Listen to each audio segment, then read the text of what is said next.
Bonjour à tous, j'espère que vous allez bien. Vous êtes toujours sur la chaîne Le Bouclier de la Foi, la chaîne évangélique qui fait de la polémique avec nos amis catholiques. Et d'habitude, nous faisons des vidéos de réponse à tout un tas d'accusations qu'on nous fait sur Internet. Et cette vidéo sera un peu différente. Alors cette vidéo, je dis vidéo, mais c'est beaucoup dire puisqu'il n'y aura pas d'image. Dans cette vidéo, je vais vous proposer un format audio un peu plus long, un peu comme un podcast, et le but sera d'aborder un point de doctrine très important qui permet de comprendre la logique du protestantisme. Et ce point de doctrine, c'est le rôle que joue la foi dans la connaissance de Dieu. Alors, disons les choses simplement et d'emblée. Pour nous, il n'y a pas de connaissance de Dieu possible sans la foi. Il n'y a pas de connaissance de Dieu possible sans avoir la foi. Cette affirmation va avoir énormément de conséquences dans la doctrine protestante, mais surtout dans le culte protestant, c'est-à-dire en fait dans les formes qu'adopte la religion. Et vous savez que les protestants ont un culte extrêmement sobre, des églises vides et des institutions pauvres, pas forcément très structurées, très organisées, des institutions quasi symboliques parfois. Et tout ça ne vient pas d'une simple volonté de sobriété, ça ne vient pas non plus d'un délabrement de la religion, comme certains le disent, mais ça vient en fait de notre doctrine. Ça vient d'affirmations positives sur la religion que Dieu a donnée aux hommes. Et cette religion, c'est la foi. Et c'est ce que je voudrais vous expliquer ce matin. Vous savez, ce sujet, ça me fait penser tout de suite à une conférence que Michel Onfray avait donnée avec Régis Debray, parce que Régis Debray avait écrit un livre sur le protestantisme, où je pense qu'il parle beaucoup des évangéliques, et dans cette conférence, Michel Onfray s'était totalement lâché. Il avait dit que le protestantisme était une sous-religion qui a perdu tout sens du sacré, et puis il était vraiment véhément. Et alors c'est très intéressant pour nous ce que ça révèle. C'est intéressant parce que Michel Onfray est un militant athée, un philosophe, et c'est un ancien séminariste, c'est-à-dire qu'il a commencé dans le catholicisme et il a fini par l'athéisme. Et athée, ça veut dire qu'il croit que la vie vient du néant. C'est quand même pas rien de croire ça. Et alors c'est quelque chose d'absolument incroyable de croire que la vie vient du néant et de s'insurger contre les protestants qui ont aboli le sacré. Alors Onfray s'est mis à défendre une vision catholique du culte et de la religion, alors même que c'était censé être son plus grand adversaire. Alors c'est très surprenant, mais c'est pas un exemple isolé, et très souvent nous avons ces réactions de la part aussi d'athées qui s'insurgent que nous n'ayons plus de sacré. Et alors là, c'est pour les catholiques qui nous écoutent, c'est un argument en notre faveur que en réalité les formes de religion chrétiennes, elles ne sont pas censées avoir de sens pour quelqu'un qui ne croit pas.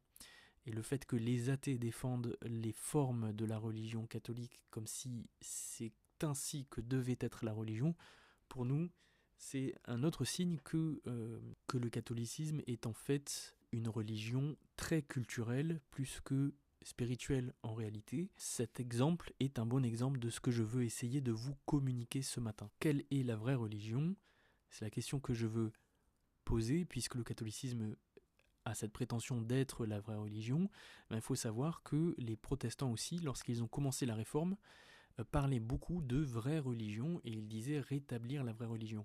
Donc ils ne disaient pas ça dans les traités de théologie, mais vous entendiez beaucoup ça dans les sermons ou dans les livres de vulgarisation. La vraie religion, c'était ce que les protestants voulaient réinstaurer au moment où ils ont fait la réforme.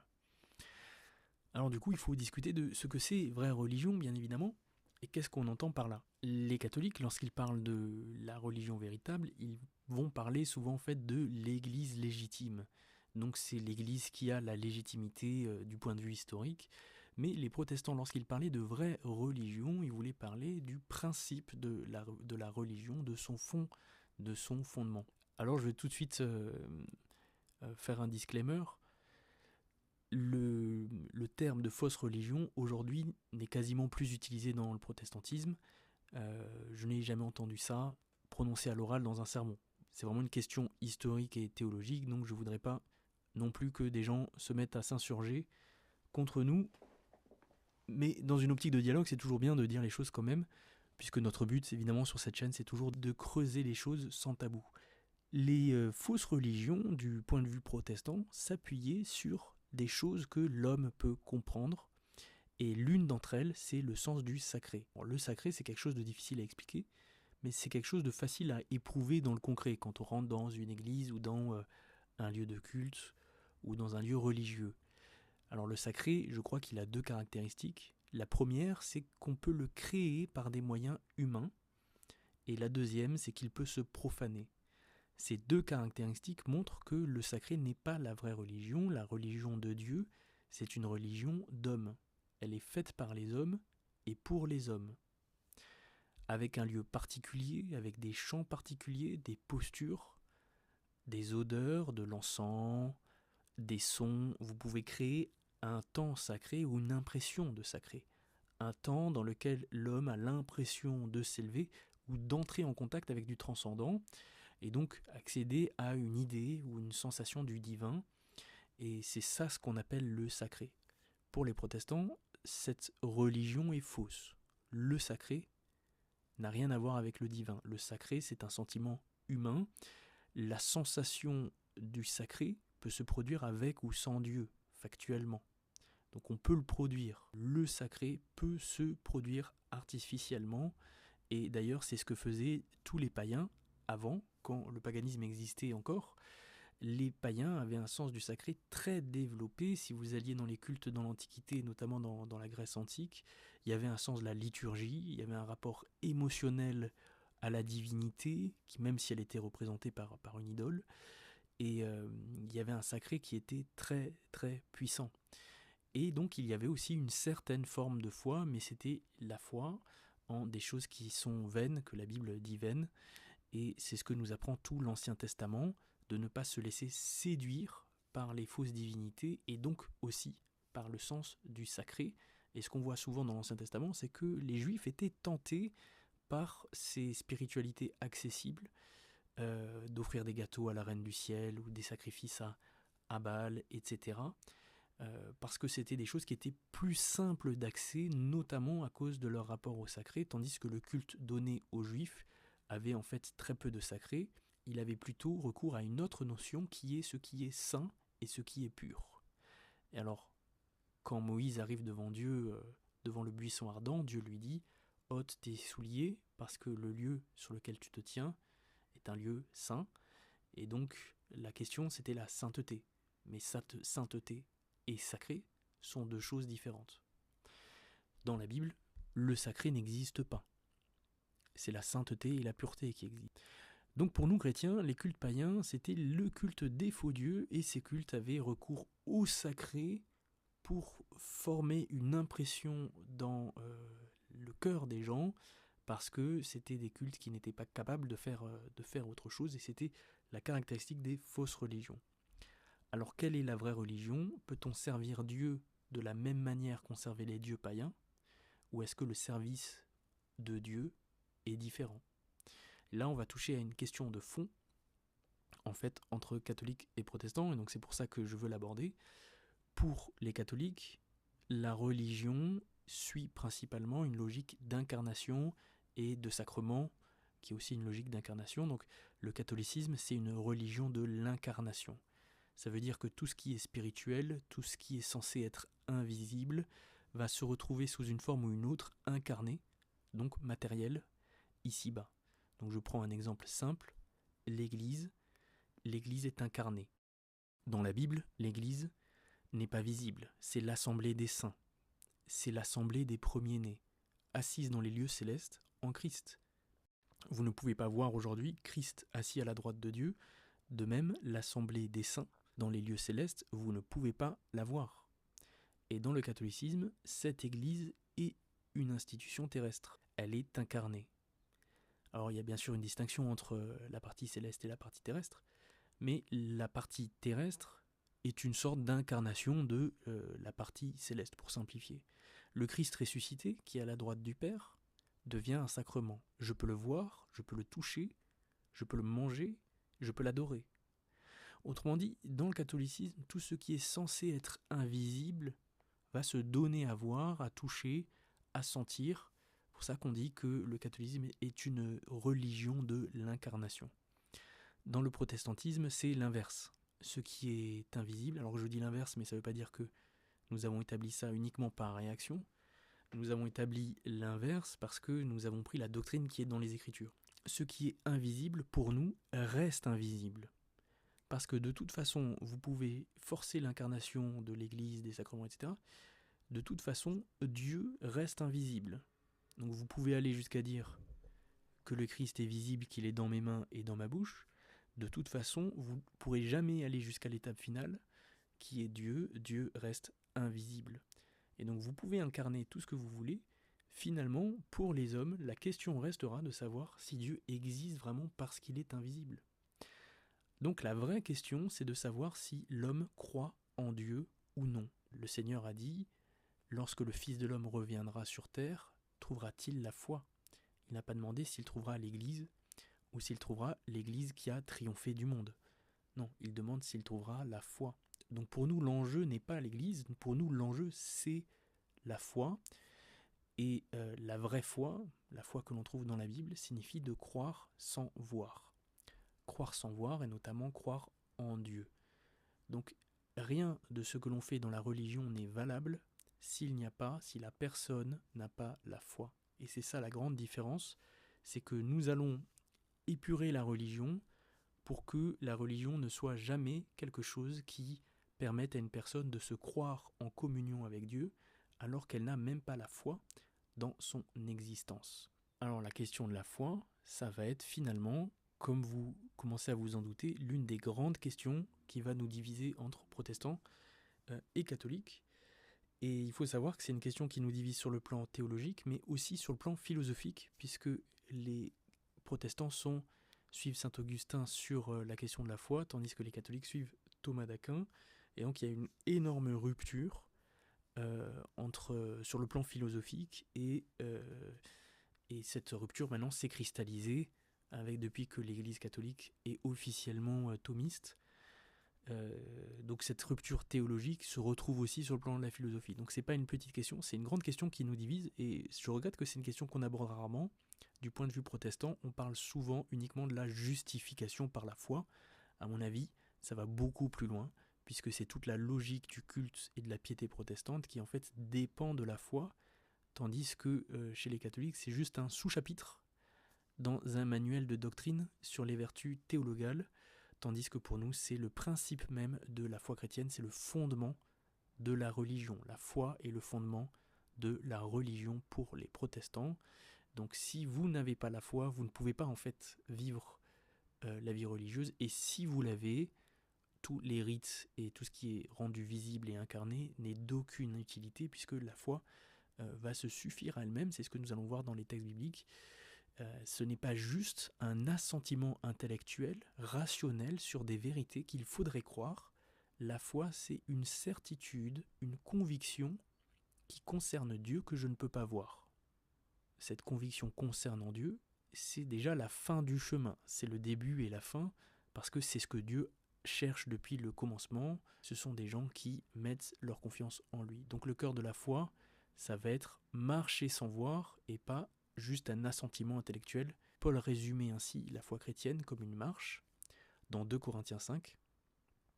Nous sommes donc toujours pleins de foi, et nous savons qu'en demeurant dans ce corps, nous demeurons loin du Seigneur, car nous marchons par la foi et non par la vue. Alors le problème qui va se poser, c'est que si votre religion repose sur le sacré c'est quelque chose que l'on éprouve, c'est quelque chose que l'on voit, que l'on ressent. Si votre religion repose sur le sacré, les gens n'ont plus besoin de la foi, puisqu'ils ont le sacré. Si votre religion repose sur l'Église, les gens n'ont plus besoin de la foi, en ce qu'ils ne peuvent pas voir Dieu, ils ont l'Église. C'est plus simple de croire en l'Église que je peux voir qu'en Dieu que je ne vois pas. Ça peut me rassurer de me dire, par exemple, cette Église rassemble des millions de personnes dans le monde, c'est la religion la plus répandue, la plus ancienne, donc c'est sérieux. Si elle se trompait, ça ferait longtemps que les gens l'auraient dit. Donc je peux faire confiance en cette religion parce que c'est la plus répandue et la plus ancienne. Ça rassure. Mais ce n'est pas ça, mettre sa foi en Dieu, que je ne vois pas. Ça, c'est mettre sa foi en l'Église, que je peux éprouver par des raisonnements, etc. En fait, finalement, la conclusion à laquelle nous allons arriver, c'est que le culte que Dieu a instauré n'est pas fait de sacré, il n'a pas pour but de rassurer l'homme, de donner une expérience à l'homme. Le culte que Dieu veut a pour finalité ce qui est agréable à Dieu et pas à l'homme. Donc le centre du culte n'est pas l'expérience humaine, le centre du culte c'est Dieu et ce qu'il attend. Or, ce culte doit être compatible avec la nature de Dieu. Et ça, c'est ce que les textes bibliques vont nous amener à comprendre. Il y a un culte qui est agréable à Dieu et un autre qui ne l'est pas. Et ce qui est agréable à Dieu ne dépend pas de la forme du culte, c'est-à-dire dans quel ordre liturgique je vais présenter telle ou telle chose. Le fait que le culte est agréable à Dieu dépend de la foi. Ça, c'est ce qu'on va voir dans les textes bibliques. Et ce culte doit être compatible avec la nature de Dieu. Et c'est ce que nous dit l'évangile de Jean, chapitre 4. Dieu est esprit, il faut que ceux qui l'adorent en esprit et en vérité. Donc, la question, c'est de savoir si Dieu, qui est invisible, attend de nous que nous lui rendions un culte avec des chasubles, des toges, des bougies, de l'encens, des cathédrales. Ça, c'est inventé par l'homme et pour l'homme. Le destinataire de toutes ces choses-là, c'est l'homme. Dieu est esprit, il attend un culte rendu en esprit. Et ce culte, c'est la foi. Donc si vous avez la foi et que votre culte est valable parce que vous avez la foi, vous pouvez enlever les bougies, les cathédrales et les toges, tous les instruments liturgiques, votre culte est toujours valable, puisque ce que Dieu cherche est la foi. Et donc petit à petit, avec cette logique, vous allez comprendre pourquoi on peut déconstruire et puis revenir au centre et à ce qui est le plus important et qui en fait va rendre accessoires les liturgies. Alors ça ne veut pas dire qu'il faut les supprimer pour autant, mais finalement nous allons les supprimer. Pourquoi ? Parce que nous allons nous rendre compte que tous ces artifices deviennent une occasion de détourner le regard des gens sur ce qui est visible au lieu de les pousser à mettre leur confiance dans celui qu'on ne voit pas et qui pourtant parle, nous conduit et est le Dieu fidèle. Alors le premier point qu'on va traiter ensemble, c'est la foi et la finalité que Dieu cherche. La foi, c'est la finalité que Dieu cherche, c'est une fin en soi aux yeux de Dieu, c'est ce que nous voyons dans un grand nombre de versets bibliques. D'abord, cette parole donnée par Jésus, que j'ai déjà citée, « Quand le Fils de l'homme reviendra sur terre, trouvera-t-il la foi ?» Ce qui montre que, à la fin des temps, l'enjeu, c'est de savoir si la foi est toujours présente sur terre. Il n'y a pas une institution, il n'y a pas... Ce qui est au cœur de la pensée divine, c'est l'homme, simplement l'homme, qui croit. Dans Romains chapitre 1, Paul va écrire une chose, c'est que Dieu a révélé sa justice. Ça veut dire qu'il a mis en place tout son plan de salut avec l'histoire sainte. Alors là, il va dire « par la foi et pour la foi », Romains 1, verset 17. Donc là, il parle de la justice de Dieu révélée, donc il va parler de Christ. Tout ce que Dieu a fait dans l'histoire sainte, c'est fait par la foi et pour la foi. Ça veut dire que la foi était le moyen, l'outil pour mettre en place ces choses, mais aussi la finalité. Dieu voulait, a fait toutes ces choses pour que les hommes croient et pour qu'en croyant, ils soient sauvés. Et donc ce n'est pas pour rien si Jésus disait dans l'évangile de Jean au chapitre 6, « L'œuvre de Dieu, c'est que vous croyez en celui qui m'a envoyé. » Jean 6, verset 28. Et il dit aussi dans ce passage, « Je suis le pain de vie, celui qui vient à moi n'aura jamais faim, celui qui croit en moi n'aura jamais soif. Mais je vous l'ai dit, vous m'avez vu et vous ne croyez point. » Jean 6, verset 35. Donc ici, Jésus parlait de son œuvre et de sa personne, de tout ce qu'il a fait comme ayant pour but, pour finalité, la foi. Tout ce que Dieu a fait a été fait par la foi et pour la foi. Donc le Seigneur ne cherche pas l'établissement d'une religion, l'établissement d'une église qui va remplir la terre, qui va dominer les nations, qui va éduquer religieusement les nations. Il cherche la foi. Quand on voit l'histoire de Job, on voit que Dieu regarde sa foi et dit « As-tu remarqué, mon serviteur Job, il n'y a personne comme lui sur la terre, c'est un homme intègre et droit, craignant Dieu et se détournant du mal. Ça, c'est Job chapitre 1. Alors, ce qui est très important ici, c'est qu'il va y avoir un diptyque lié à la foi, l'obéissance. Donc, la foi va amener l'intégrité, le fait de se détourner du mal. Et donc, ça, c'est surtout quelque chose qu'on va voir dans l'Ancien Testament de manière très, très prégnante. La foi est toujours associée à l'obéissance. La vraie foi se démontre par l'obéissance. Alors, ce n'est pas l'histoire d'un verset ou de tirer hors de son contexte. Systématiquement, dans l'Ancien Testament, c'est que la foi va de pair avec l'obéissance. Alors, ce qu'on va voir, c'est que dans le Nouveau Testament, cette règle sera quasiment toujours respectée. Donc, à beaucoup de reprises, la foi est nommée, puis l'obéissance avec. Alors, c'est marrant parce que les catholiques nous accusent souvent d'avoir aboli les œuvres. Mais c'est pas du tout le cas. Les œuvres ne sont pas un moyen de salut. Mais par contre, la vraie foi est obéissante. La vraie foi est une foi qui se met en marche. Mais nous n'utilisons pas le mot œuvre. Nous parlons d'obéissance. Et donc ça, c'est la doctrine protestante. La foi amène l'obéissance. Il y a beaucoup de passages dans le Deutéronome, par exemple, qui pourraient parler de ça. Mais c'est pas notre sujet ici. Mais je voulais quand même mettre cette petite parenthèse pour préciser. Puis je vous montrerai à l'occasion peut-être dans le Nouveau Testament, il y a beaucoup de textes qui vont dans ce sens-là. Donc pour le protestantisme orthodoxe, le protestantisme évangélique, celui qui croit, il marche dans les pas du Christ. Et donc c'est ce que vous appelez les œuvres, mais nous appelons ça simplement l'obéissance de la foi. Alors continuons juste sur la foi en elle-même. De la Genèse à l'Apocalypse, nous voyons que Dieu aime la foi, et il y a même un verset dans lequel il est écrit que Christ est le chef et le consommateur de la foi. C'est la raison pour laquelle Dieu demande qu'on lui offre des actions de grâce. Christ est le consommateur de la foi. Rien de ce qui nous est donné ne nous sert à quoi que ce soit si nous n'avons pas la foi. Ça, c'est écrit dans l'Épître aux Hébreux. Hébreux 4, verset 2, « La parole qui leur fut donnée ne leur servit à rien, parce qu'elle ne trouva pas de la foi chez ceux qui l'entendirent. » Il est impossible d'être agréable à Dieu sans la foi, Hébreux 11, verset 6. Et pour finir, tout ce qui se fait sans la foi est un péché, Romains 14, verset 23. Alors ici, la plupart des traductions enlèvent le mot foi, pour dire souvent tout ce qui se fait sans conviction, mais c'est à cause du contexte. Mais dans le texte même, il y a bien écrit le mot foi, ekpistéos, donc en dehors de la foi. Tout ce qui se fait en dehors de la foi est un péché, c'est Romains 14, verset 23, pris littéralement. Donc là, vous voyez combien la foi est importante dans les textes bibliques. Non seulement c'est une finalité, c'est présenté comme une finalité, c'est présenté comme la condition pour que le culte que l'homme rend à Dieu lui soit agréable. En fait, la foi est centrale, et donc la finalité de, entre guillemets, la religion, c'est la foi. C'est par la foi et pour la foi.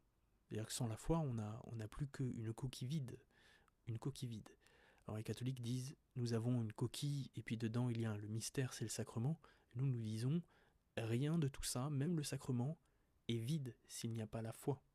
Parce que l'efficacité du sacrement, quel est-il si la personne qui le prend ne croit pas, et ne croit même pas en Dieu?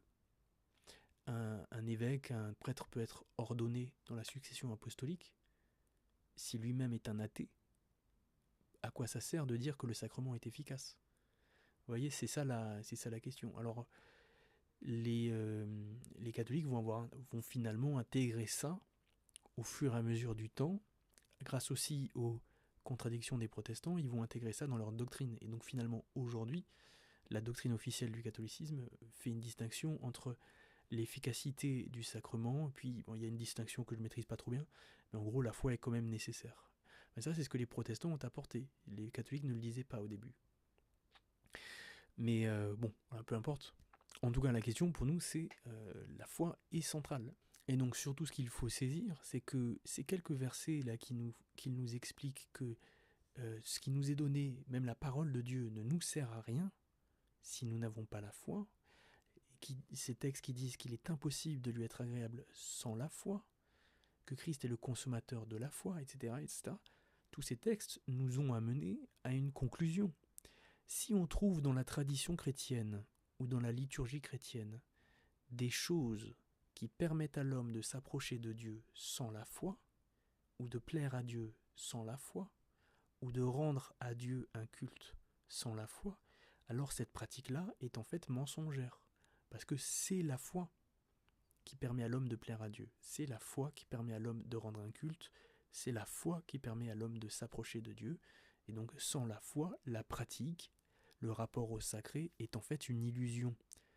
Si la religion a pour but de compatir à nos faiblesses et tolérer certaines pratiques dans un but pastoral en attendant ou parce qu'on n'est pas capable pour le moment d'aller plus loin, l'intention semble bonne de prime abord, mais en réalité cette compassion nous amène à mentir aux croyants. Donc qu'est-ce qu'il vaut mieux? Est-ce qu'il faut que les croyants soient confrontés à la vraie question: est-ce que tu crois en Dieu qu'on ne peut pas voir? Ou est-ce qu'il faut les consoler et puis les accompagner dans des demi-vérités? Voilà ce que disait Paul dans 2 Corinthiens 13, verset 5. Examinez-vous vous-même pour savoir si vous êtes dans la foi. Donc l'apôtre demandait aux gens de s'examiner pour savoir s'ils croyaient vraiment. Donc si on tolère des pratiques demi-chrétiennes par compassion ou par volonté d'accompagnement pastoral, en fait on met en place des pratiques qui sont mensongères et elles laissent des gens incroyants dans l'illusion de s'approcher de Dieu. Alors que ce que Dieu attend, en fait c'était la foi.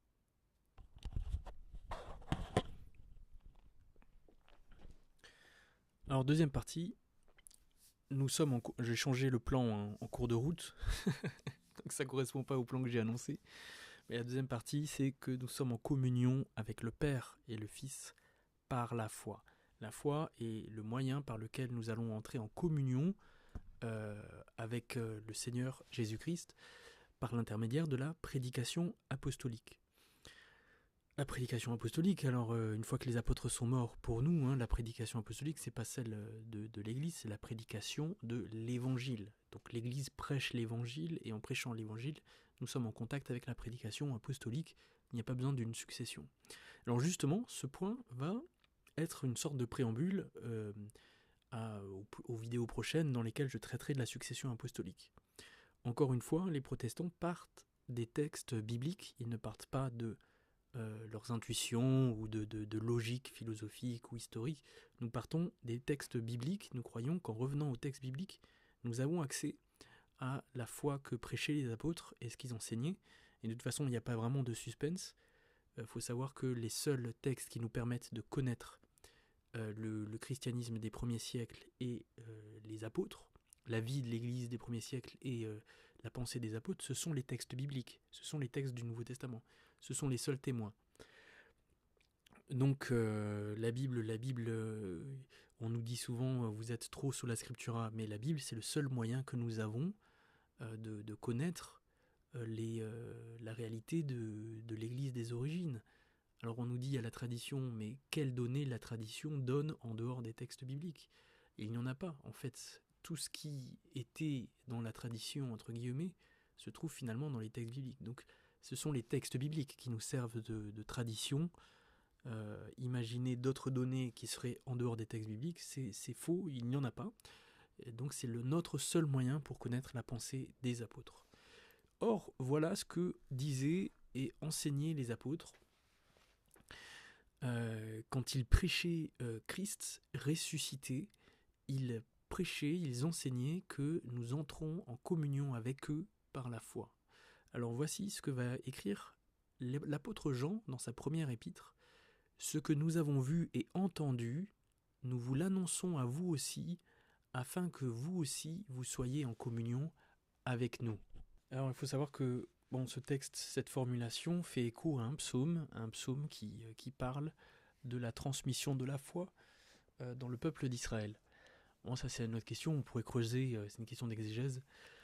Mais voilà ce qu'il dit, ce que nous avons vu et entendu, nous vous l'annonçons à vous aussi, afin que vous aussi, vous soyez en communion avec nous. Donc là, ce qu'on voit, c'est que l'annonce, la prédication apostolique, qui est la prédication de l'Évangile, fait entrer les hommes qui croient en communion avec les apôtres. Eux ont vu et entendu, mais ils n'ont pas ensuite donné un sacrement. Ils ont donné la prédication de l'Évangile Et nous aussi, nous voyons et nous entendons Christ par la foi.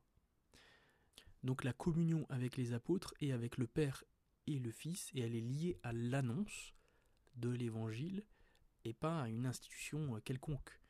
Alors ceux qui croient dans la succession apostolique disent que la communion a lieu par le baptême, dans une succession qui se produit par l'imposition des mains, etc.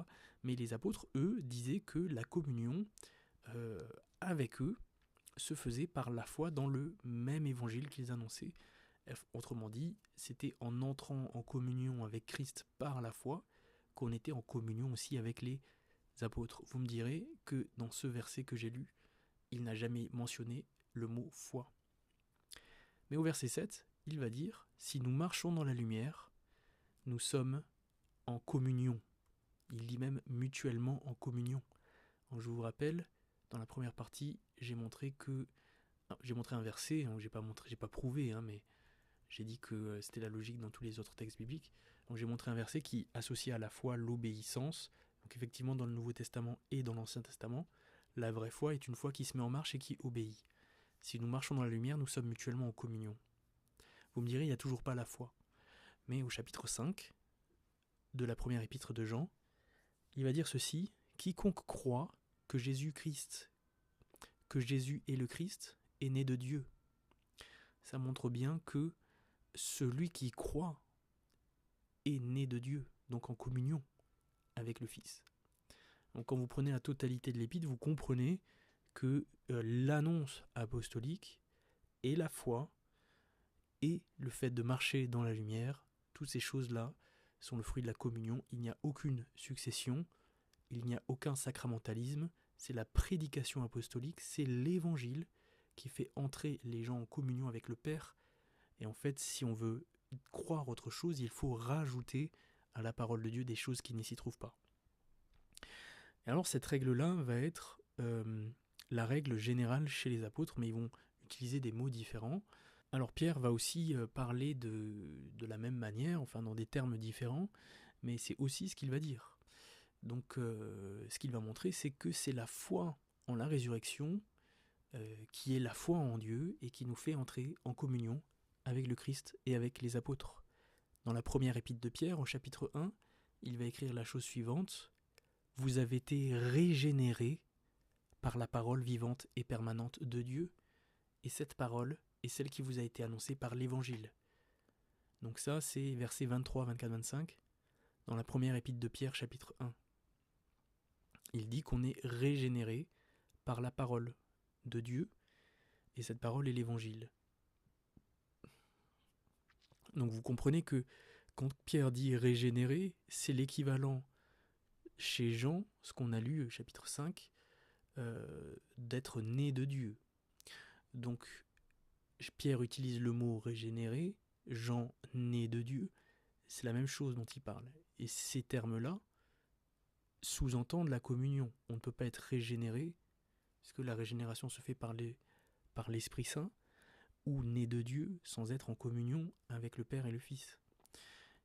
Et donc tout ça va prendre sens, il va continuer, verset 21, un peu avant. Oui, là on va descendre, on va suivre la logique inverse, on va partir de la fin pour retourner vers le début. Par lui vous croyez en Dieu, lequel l'a ressuscité des morts et lui a donné la gloire, en sorte que votre foi et votre espérance reposent sur Dieu. Donc là il nous dit clairement que c'est notre foi, notre espérance dans la résurrection, c'est notre foi en Dieu qui s'exprime ici, et c'est cette foi-là qui va avoir pour conséquence le salut et la communion. Donc plus avant, au verset 7, il dit « L'épreuve de votre foi, plus précieuse que l'or périssable, aura pour résultat la louange, la gloire et l'honneur lorsque Jésus-Christ apparaîtra. » Verset 7. Donc ici, clairement, la foi éprouvée par les épreuves a pour résultat le salut, c'est-à-dire la louange, la gloire et l'honneur avec Jésus-Christ. Et puis, au verset 5, il dit que l'héritage est réservé, donc là on parle du salut, de la vie éternelle, de Dieu lui-même. L'héritage est réservé à ceux qui croient. Verset 5, « À vous qui par la puissance de Dieu êtes gardés par la foi pour le salut prêt à être révélé dans les derniers temps. Vous voyez, chez Pierre comme chez Jean, tout ce que l'on reçoit en Dieu, toutes les bénédictions qui sont en Christ et la communion avec Dieu, y compris les épreuves et la vie d'obéissance, sont données par la foi, au moyen de la prédication apostolique qui est la prédication de l'Évangile. C'est la foi en la prédication apostolique, en la prédication de l'Évangile qui nous fait entrer en communion avec Dieu et qui nous assure toutes les promesses que Dieu a faites. Alors on a vu Jean, on a vu Pierre, dans l'évangile de Jean cette fois, et c'est dans Jean 17, c'est la prière sacerdotale, la prière que Jésus fait avant de mourir. Voilà ce qu'il dit au verset 20. « Ce n'est pas pour eux seulement que je prie, mais encore pour ceux qui croiront en moi par leur parole. » On croit en Christ par la parole des apôtres, la prédication apostolique. Et verset 26, il dit de nous, ceux qui avons cru, « Je leur ai fait connaître ton nom, je leur ferai connaître encore, afin que l'amour dont tu m'as aimé soit en eux, et que je sois en eux. » Verset 20, il prie pour ceux qui croiront par la parole apostolique. Donc c'est la foi en la parole des apôtres qui donne tout ce qui est décrit au verset 26, la connaissance de Christ, le fait de connaître Christ. Alors la connaissance de Dieu ou la connaissance de Christ, c'est non pas juste une connaissance intellectuelle, mais c'est le résultat de la communion. Parce qu'on est en communion avec Dieu, en Christ, qu'on le connaît. C'est le thème de la connaissance de Dieu chez Jean, qui est le résultat de la communion. C'est une connaissance intérieure qui est la connaissance de la personne de Dieu par le Saint-Esprit.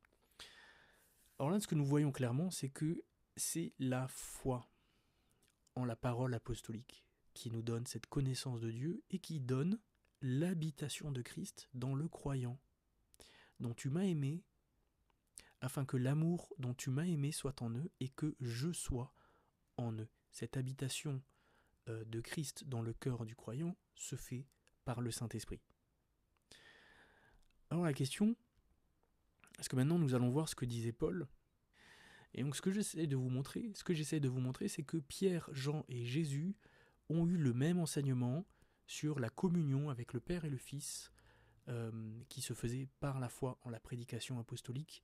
Et cette prédication, c'est l'Évangile. Donc moi la question que je pose, c'est comment peut-on dire que la parole de Paul dans Éphésiens 1, verset 13, parle d'autre chose, ou est une parole isolée.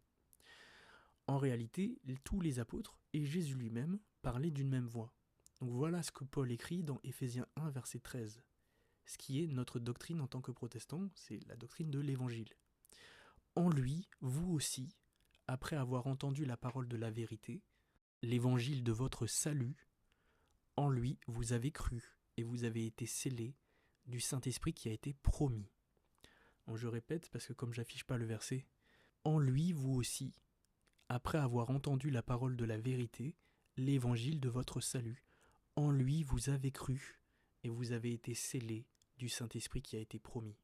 Ici, cette parole est encore plus claire.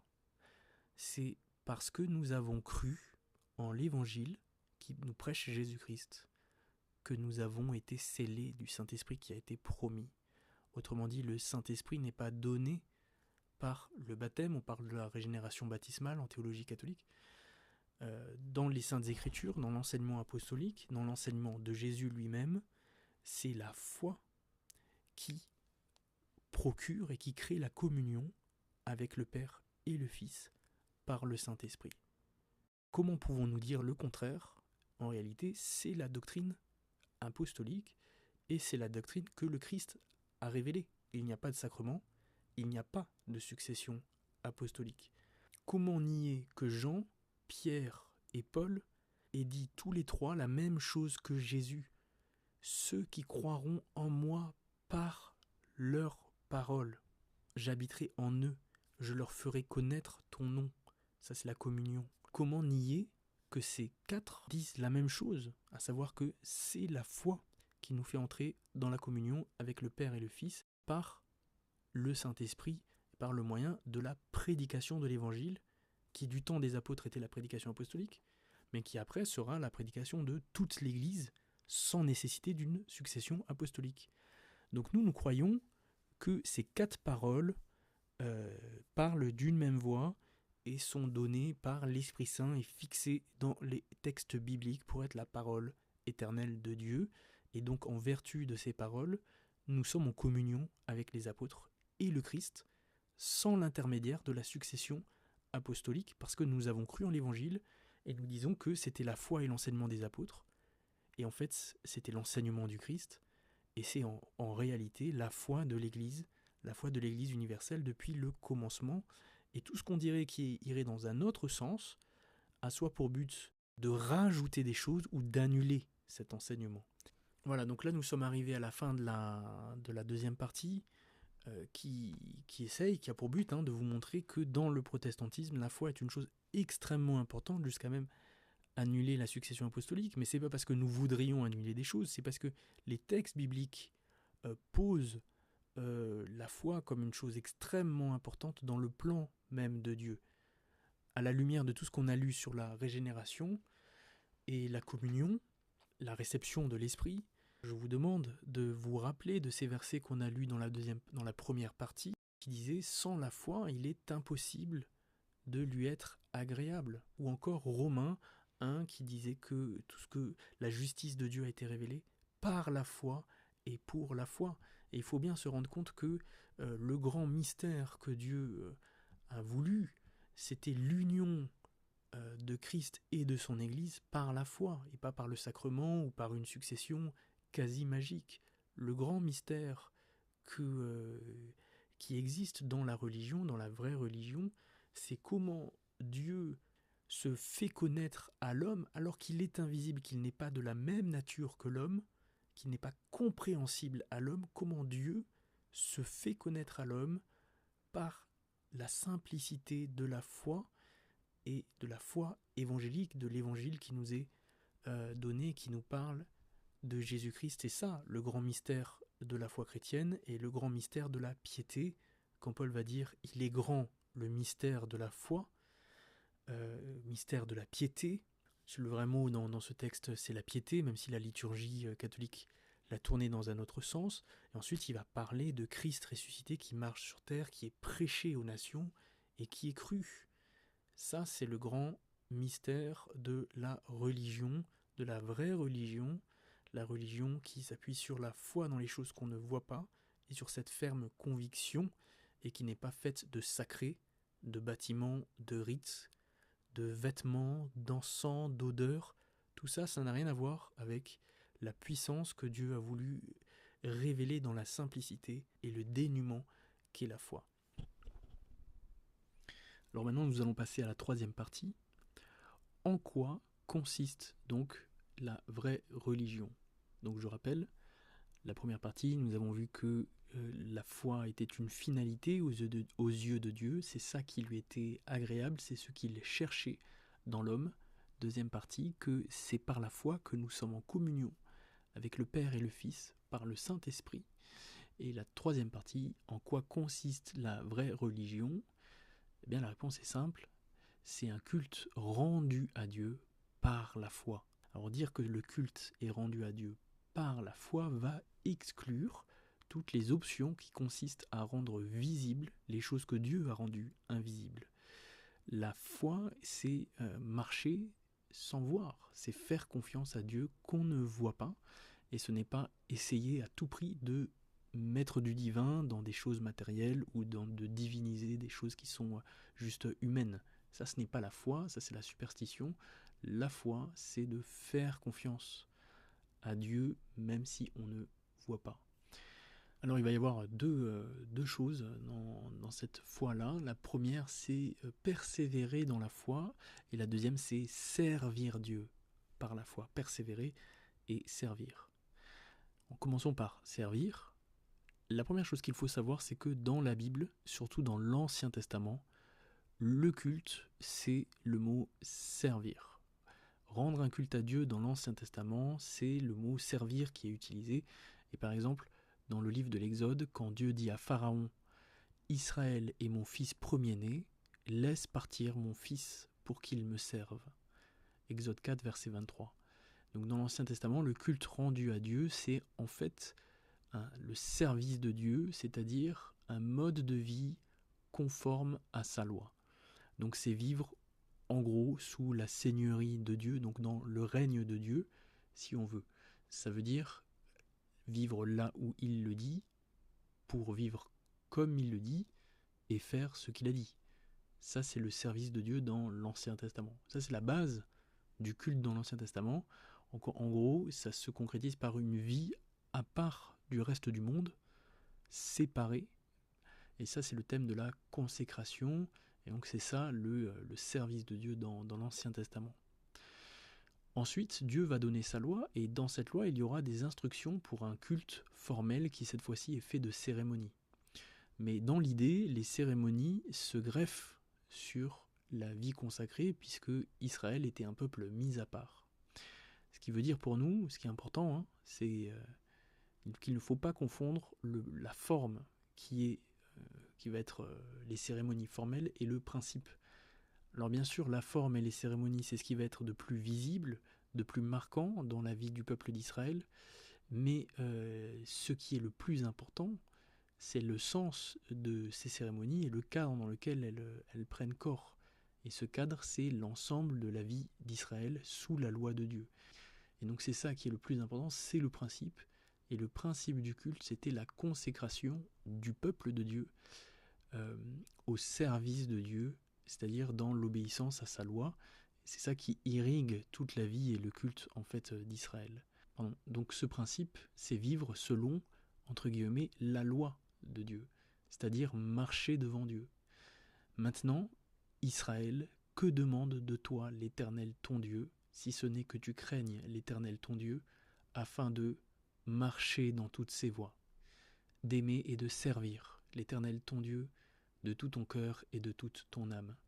Ça, c'est une parole du Deutéronome au chapitre 10, où là, on voit bien que ce que Dieu demande, c'est que Israël marche devant Dieu, marche dans les voies de Dieu, et ça, c'est aimer et rendre un culte à l'Éternel. Alors, c'est un leitmotiv qui est présent dans la totalité de l'Ancienne Alliance, et marcher devant Dieu, donc c'est en gros respecter ses commandements et lui offrir une vie selon sa volonté. Donc en termes du Nouveau Testament, c'est offrir sa vie comme un sacrifice vivant. Et donc ça nous amène au culte que Dieu attend. En fait, le culte que Dieu attend n'est pas fait de cérémonies, il n'est pas fait d'encens, de matériel liturgique, même s'il y avait ces choses-là dans l'Ancien Testament, parce que tout ça n'a qu'un seul but, c'est frapper les yeux des hommes. Mais Dieu ne regarde pas à ces choses-là, ce sont les hommes qui regardent à ces choses-là. Aux toges, aux cierges, à l'encens, etc. Dieu lui regarde au cœur. Donc en gros, toutes ces choses-là sont de la fumée, de la poudre aux yeux. Et ce qui est le plus important à partir de la venue de Jésus-Christ, de l'évangile, c'est non pas l'apparence, mais le cœur. Donc dans l'évangile de Jean, c'est ce que Jésus va enseigner. La Samaritaine va lui demander où il faut adorer dans l'évangile de Jean, chapitre 4. Et Jésus répond, l'heure vient et elle est venue où les vrais adorateurs, les adorateurs que le Père recherche, adoreront en esprit et en vérité. Car Dieu est esprit, et il faut que ceux qui l'adorent en esprit et en vérité. Donc là, à nouveau, la question, c'est pas du tout ce qui fait plaisir à l'homme ou ce qui parle à l'homme ou touche l'homme. La question, c'est qu'est-ce qui plaît à Dieu? Qu'est-ce que Dieu demande? Et ici, il parle des adorateurs que Dieu demande. Vous voyez, ça n'a rien à voir avec ce que l'homme veut ou ce qui plaît ou parle à l'homme ou ce qui remplit un besoin humain. Là, c'est ce que Dieu demande. C'est ça qui est en question. Et ce que nous voyons, c'est que ce que Dieu demande, le culte qu'il attend, correspond à sa nature. Donc le culte liturgique, qui est fait de sacrements, ça ne correspond pas à la nature de Dieu. Ça correspond à une pensée humaine, ça correspond à une attente humaine. Dieu est esprit, nous dit Jean chapitre 4. Dieu est invisible, ce qui l'intéresse, ce sont les sacrifices spirituels, et le sacrifice qui lui est agréable, c'est la foi. On avait lu ce verset dans Hébreux 11, sans la foi, impossible d'être agréable à Dieu. Donc en disant dans ce passage-là, Jésus lorsqu'il dit qu'il faut l'adorer en esprit et en vérité, Jésus désigne la foi. Adorer en esprit, c'est avec la foi que procure le Saint-Esprit, et en vérité, c'est avec l'obéissance. C'est la foi et l'obéissance, conformément à ce que dit tout le reste de la parole de Dieu. Dans l'Ancien et le Nouveau Testament, la foi va toujours avec l'obéissance, et donc c'est la foi et l'obéissance qui forment le culte que Dieu attend. Et donc, si le culte que Dieu attend, c'est la foi et l'obéissance, à quoi servent les cérémonies ? Ça, c'est la question que nous posons. Et la réponse, c'est qu'elles ne servent à rien. Elles sont instaurées par l'homme pour répondre à des besoins humains, mais ce n'est pas du tout ce que Dieu avait demandé et instauré. Alors, pour l'expression « marcher devant Dieu », certains utilisent l'expression latine « coram Deo », qui veut dire « devant Dieu », et c'est ce que Dieu demande, que l'homme marche avec la foi devant lui. C'est la raison pour laquelle nos églises n'ont aucune décoration, ni aucun accessoire liturgique. C'est la raison pour laquelle nos liturgies sont qualifiées de pauvres, entre guillemets, parce que nous n'avons rien mis dedans, nous n'avons rien mis pour satisfaire la volonté humaine de voir, d'éprouver par les sens. Le rassemblement dominical n'est pas fait pour impressionner l'homme. Le rassemblement dominical n'est pas fait pour impressionner l'homme. Malheureusement, aujourd'hui, dans le monde évangélique mainstream, comme on dit, le culte est de plus en plus fait pour satisfaire les besoins et les attentes humaines. Donc à quoi sert le culte dominical ? Il sert premièrement à confesser notre foi collectivement. Ça, c'est ce que Dieu demande. Dans l'Épître aux Hébreux, il dit que le culte qui lui plaît, c'est le sacrifice de lèvres qui confessent lui appartenir. Donc c'est la confession de la foi collective. Deuxièmement, nous nous rassemblons dans le culte dominical pour entendre la parole de Dieu. Et troisièmement, pour répondre par un sacrifice de louange, d'action de grâce, pour répondre collectivement à la foi, c'est-à-dire confesser notre foi. Et nous faisons aussi tout ça par l'obéissance aux ordonnances qu'il a données, le baptême et le partage du pain et du vin, le fait de partager le pain et le vin. Alors le culte attendu par Dieu, c'est autre chose. Ça, c'est le rassemblement dominical. Nous le faisons pour des raisons qui concernent la doctrine de l'Église et pas pour la doctrine du culte. Le culte attendu par Dieu n'est pas le dimanche matin, c'est dans toute la vie. Le dimanche matin correspond aux cérémonies de l'Ancien Testament, c'est-à-dire c'est quelque chose qui vient marquer visuellement, mais c'est pas ça le principe, ça c'est la forme. Donc si on veut, c'est un peu un épiphénomène du vrai culte qui est le service de toute une vie. Donc le but du dimanche matin n'est pas sacramentel et nous n'avons pas de trésor à offrir dans le culte du dimanche matin, à offrir aux gens, si ce n'est la parole de Dieu et l'évangile. Donc nous n'avons pas de sacré, nous n'aurons jamais de sacré, et les gens qui viennent pour essayer de découvrir du sacré, du divin, sont souvent déçus, et c'est tant mieux, parce que ce qu'il y a de plus important, c'est la parole de Dieu, et c'est de soumettre son âme à la parole de Dieu, pour donner l'occasion au Saint-Esprit de nous réveiller. C'est ça le plus important. Donc ça c'est la priorité selon Dieu. Dieu cherche des cœurs à habiter. Il ne cherche pas une cathédrale pour servir d'écrin au mystère du sacrement. Non, Dieu cherche des cœurs à habiter, et c'est le cœur et la foi sincère que Dieu cherche, et c'est l'être humain qui est la cathédrale que Dieu veut remplir de son sacrement, qui est le Saint-Esprit. Et le sacrement n'est pas matériel, voilà, il est spirituel. Donc ça c'est la première chose. Le culte en esprit et en vérité consiste dans la foi et l'obéissance, et donc dans le fait de marcher devant Dieu tous les jours de notre vie. Cantique de Zacharie, dans l'évangile de Luc, Dieu a juré de nous permettre de le servir sans crainte, en marchant devant lui, dans la sainteté et la justice, tous les jours de notre vie. Tous les jours de notre vie, de le servir sans crainte, en marchant devant lui, tous les jours de notre vie. Voilà, ça c'est le culte que Dieu attend, et c'est le culte qui est rendu par la foi, et vous voyez qu'on le retrouve très régulièrement dans beaucoup de passages des Saintes Écritures. Deuxième chose, le service. Après le service, la persévérance. La vraie foi, persévère jusqu'au bout. La vraie foi persévère jusqu'au bout, et elle persévère jusqu'au bout sans voir l'objet de sa foi. Ça, c'est très important. La vraie foi croit et a une certitude sans voir l'objet de sa foi. Elle croit en Dieu avec certitude sans avoir jamais vu Dieu. Et elle croit en la parole de Dieu et en la vie éternelle qui est promise sans avoir jamais éprouvé quoi que ce soit qui lui permette de dire ça c'est tangible. Alors il y a un exemple très important, c'est celui d'Abraham, celui qui a marché jusqu'au bout sans jamais voir la promesse. Abraham a marché sur cette terre et Hébreux 11 nous dit qu'il a salué de loin la promesse.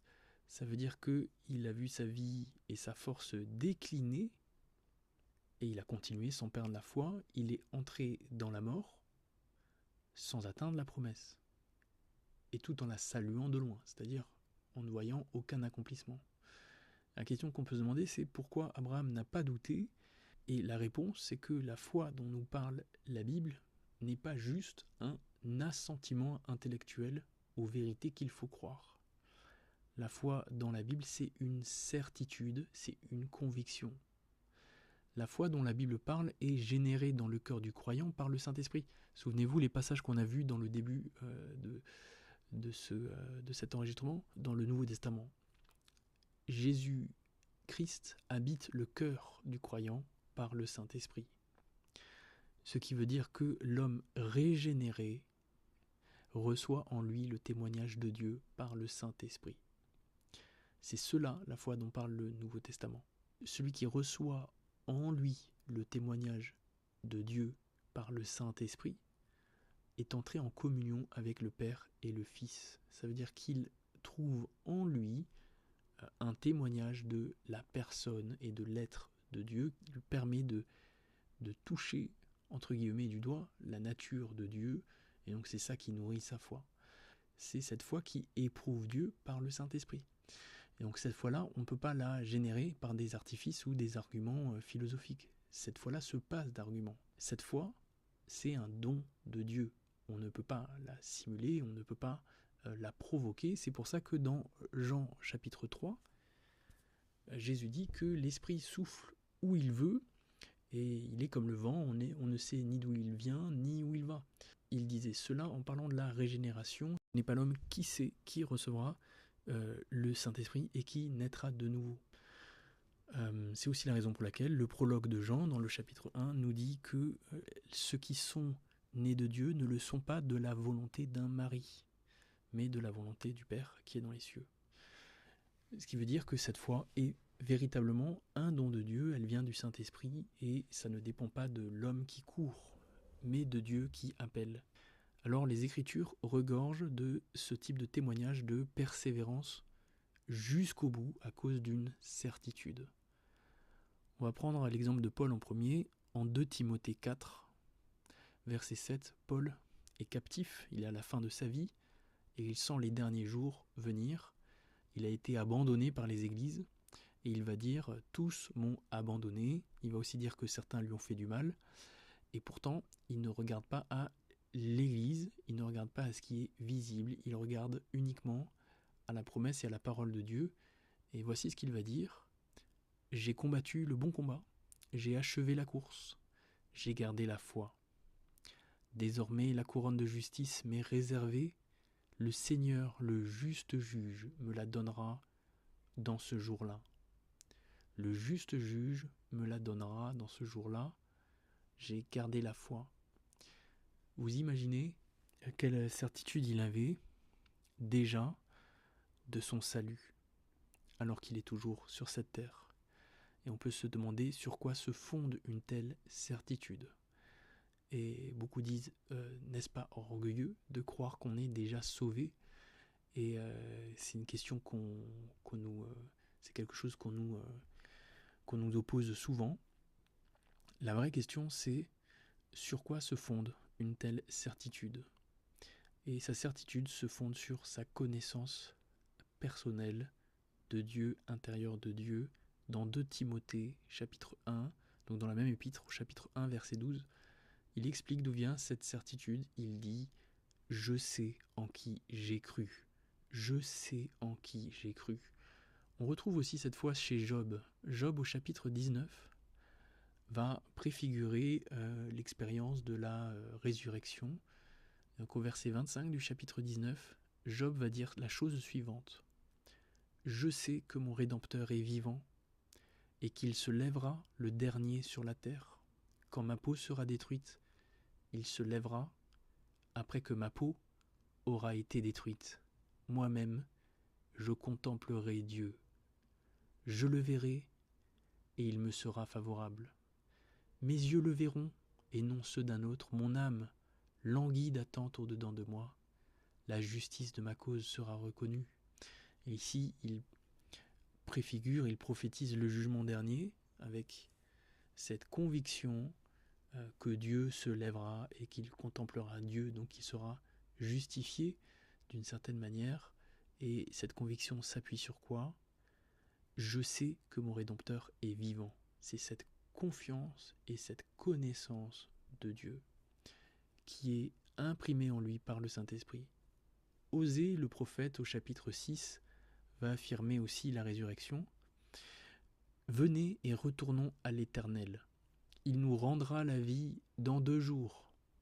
Le 3e jour, il nous relèvera et nous vivrons devant lui. Sa venue est aussi certaine que celle de l'aurore. Il viendra pour nous comme la pluie du printemps qui arrose la terre. Donc pourquoi Abraham n'a pas perdu foi sur son chemin, alors qu'il n'a pas vu la promesse s'accomplir, ou qu'il l'a vue que de loin? Pourquoi Abraham n'a pas perdu foi, alors qu'il n'a pas profité pendant sa vie des promesses de Dieu? Et la réponse, c'est qu'il croyait en Dieu qui donne vie et ressuscite. Donc Romains au chapitre 4 nous dit la chose suivante, Romains 4 verset 17. Abraham est notre père dans la foi. Il a cru en celui qui donne la vie aux morts et qui appelle les choses qui ne sont pas comme si elles étaient. Verset 21. Ayant la pleine conviction que ce qu'il promet, il peut aussi l'accomplir. Voilà, donc la conclusion, c'est que Abraham connaissait Dieu à l'intérieur de son âme et il savait que Dieu ne ment pas. Il croyait que Dieu pouvait ressusciter les morts et c'était pas en lui une croyance ou un espoir, c'était une ferme conviction. Donc nous revenons à notre question originelle, quelle est la vraie religion?